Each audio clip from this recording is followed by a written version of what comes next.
So what do you do if you drive one of these older vehicles like this 87 Plymouth Fury that seems like the air all comes out of the defroster outlets? It never comes out where you want it to. It just seems like it's stuck on the defroster or the defroster in the floor. And no matter what you do with those buttons, it just won't make any change.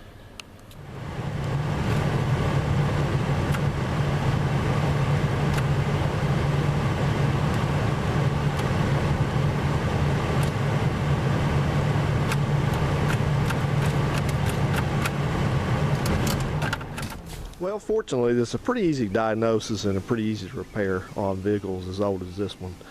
Normally, they all use vacuum from the engine to run the climate control panel. So you have an engine vacuum source that leads into the car, and that lets you select your different modes. It's got little, if you got over there and looked at the heater box, it has these little vacuum pods that have lines going to them, and they have little arms on them, and they pull the doors that are inside this heater box assembly to different positions depending on what you select on the panel up there.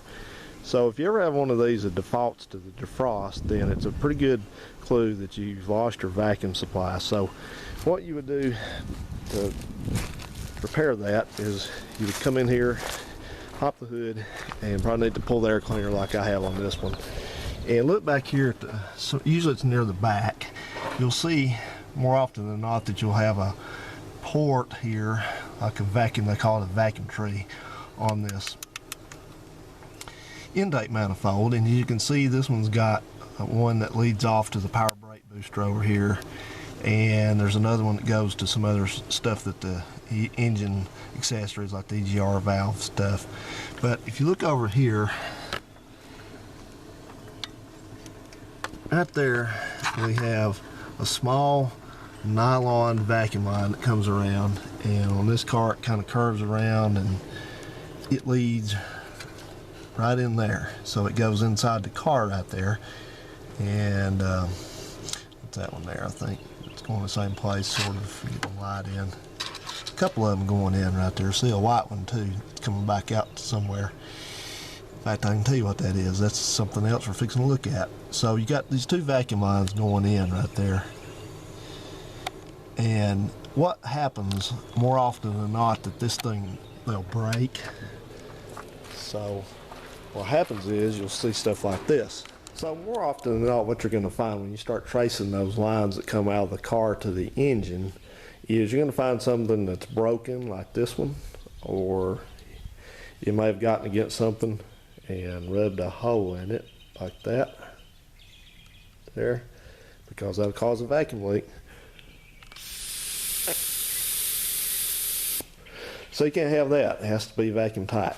So that's what you do, and you're simply just going to replace that line. You can go get a little small diameter vacuum line at the parts store very easily. Just take your piece of your old one here and get a little piece of rubber line, something like this stuff here. And usually it's the right diameter to slip over the other stuff, like so. You just patch in and repair as needed. So that's all you got to do, and then your system should work again. And let's take note of one thing. I showed you this other vacuum line, the white one that was coming out. Lots of times also, no matter what kind of car it is, GM, Ford, Chrysler, whatever, they'll have a water valve out here. This is what shuts off your hot water to the heater core, and it's controlled by the panel in there. And you see there's a vacuum line that leads back all around here and goes back over to that little pass-through that we saw in the firewall. So this needs to be inspected also, because this can cause a leak. So what happens is, the way this works is that when you manipulate the buttons or the levers on the panel in there, then your vacuum that's running to the panel gets diverted out to this thing. And these are known as either normally shut or normally open, which, whoops, sorry butterfly, didn't know what that was. They're scared the crap out of me. What they call is normally open or normally closed. So that means that when there's no vacuum applied, it's normally in the open position and it permits water to flow, or it's normally closed, which of course means with no vacuum applied, it's normally in the closed position so hot water can't flow. So that can cause or contribute to heating problems with your heater in there if this is not all vacuum tight. So something to keep in mind. So it's really easy to fix these. Now this car in particular, these M bodies, in some of the Dodge vans and Dodge trucks, they use that certain panel that you saw in there, and those things have a big cluster of vacuum lines behind them, and they've known to break apart back up in there, but you have to go in there and replace some vacuum lines. But it's all the same theory. You know, it all runs off of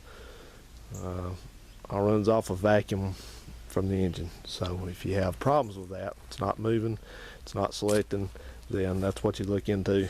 And now some of the later vehicles, a lot of later model vehicles in fact, have electronically operated blend doors and hot air doors and stuff like that. So all this vacuum stuff is no longer there. It's all run by servos, well, electromechanical servos that do the work for it. So if you have that kind of system, then this is not going to apply to that. This is strictly for these vacuum operated 60s and 70s and some of the 80s on up through about 1990 or 91 was probably about the last of them in cars. The trucks may have used them later than that. One little side note about that, I used to have a lot of these GM G bodies with the 3.8 liter Buick V6, and that's a rough running engine, and they were notorious for breaking those lines and being real hard on vacuum lines. So that happened a lot on those because the engine shook so much. It just, if there was any spot where a line could hit or rub or do something like that, it would do that, and you'd lose your vent position, heater position, stuff like that. Now one thing to note also on this, another little tidbit of information, is when this thing is working correctly, then when you change positions in there, you should be able to audibly hear a little vacuum hiss, or just sort of sound when you're moving stuff around. So if you're working that thing around in there with the engine running and you don't hear that, then that's a good clue you don't have any vacuum. So basically the way you do is start from the heater panel and work your way forward and just find where the brake is, and that'll fix it. So anyway, this was a special request video. I was glad to do it. I hope this helps y'all. So if you have any questions, please ask them. And thanks for watching. We'll talk to you on another video. Take care.